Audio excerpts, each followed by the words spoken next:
I know we've all heard about the incumbent advantage now that we can.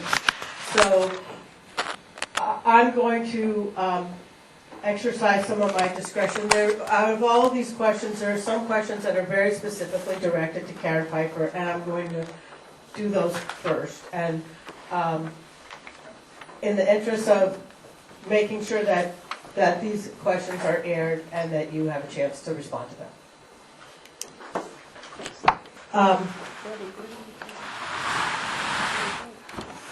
One of them is that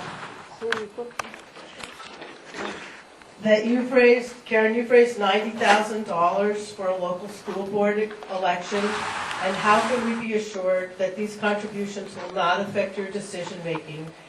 And would you consider donating some or all of that money to West Contra Costa Education Fund, where it can directly impact our teachers and schools, as well as demonstrate a commitment to the level political playing field?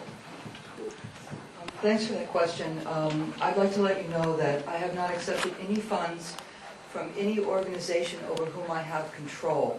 That would be to say, I haven't accepted any funds from the unions with whom I negotiate contracts, and I haven't accepted any funds from people with whom I approve or disapprove contracts.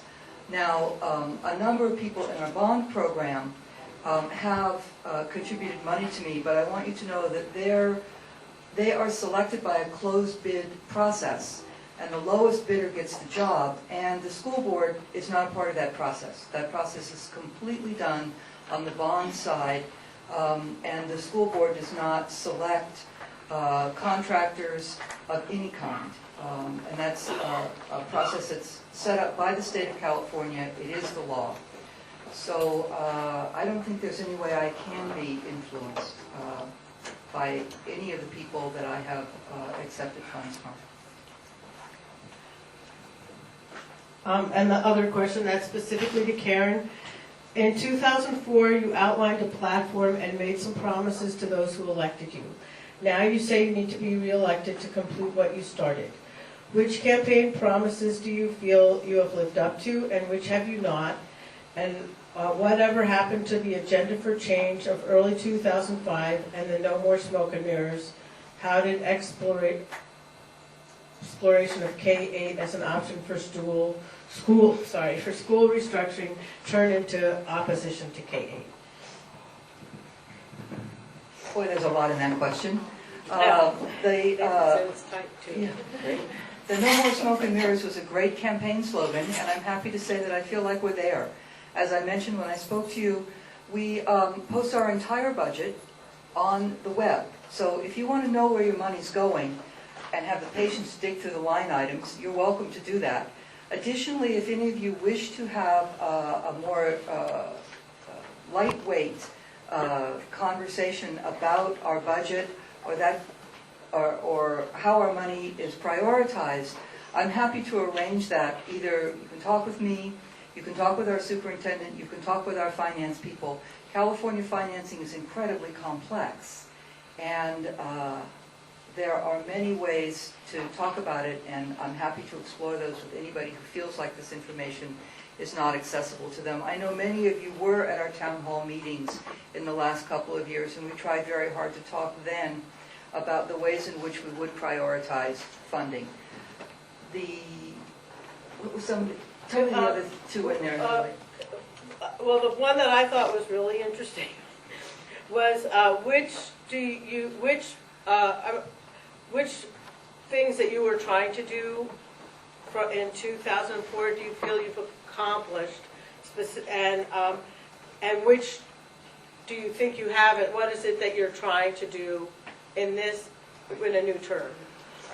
One of the interesting things that is simply no longer talked about in our district, and some of the teachers in the room over there will remember the, quote, open court police. This was a catch-all phrase for the administration that was very, very directive, in fact, very confining as to what teachers would do, when they would do it, and how they would do it with students. You will notice that we don't have the open court police anymore, and that's no accident. The superintendent, who was very fond of the open court police, doesn't work here anymore, and that is not an accident. We, not myself alone, and certainly one of the items you talk about was the agenda for change. Mr. Brown and I worked very closely on moving the kind of classroom regulation that was common 4 years ago out of our district. So I am proud of that. The other thing I talked about a lot in my last campaign was vocational education, and I'm here to tell you, we've got it. If you doubt it, come on down to Kennedy High School and look at our Construction, Engineering, and Technology Academy. If you doubt it, let's go up to El Cerrito High School and look at our IT Academy. If you doubt it, let's go up to Richmond High School, where we have not one but 2 health academies closely aligned with Richmond Kaiser. We are really moving ahead on vocational education. I talked also a lot about safety, and those of you who were paying attention 4 years ago recall that there were headlines about students being beat up in bathrooms, about students being tortured on their way to and from school. That isn't happening anymore, and that's no accident.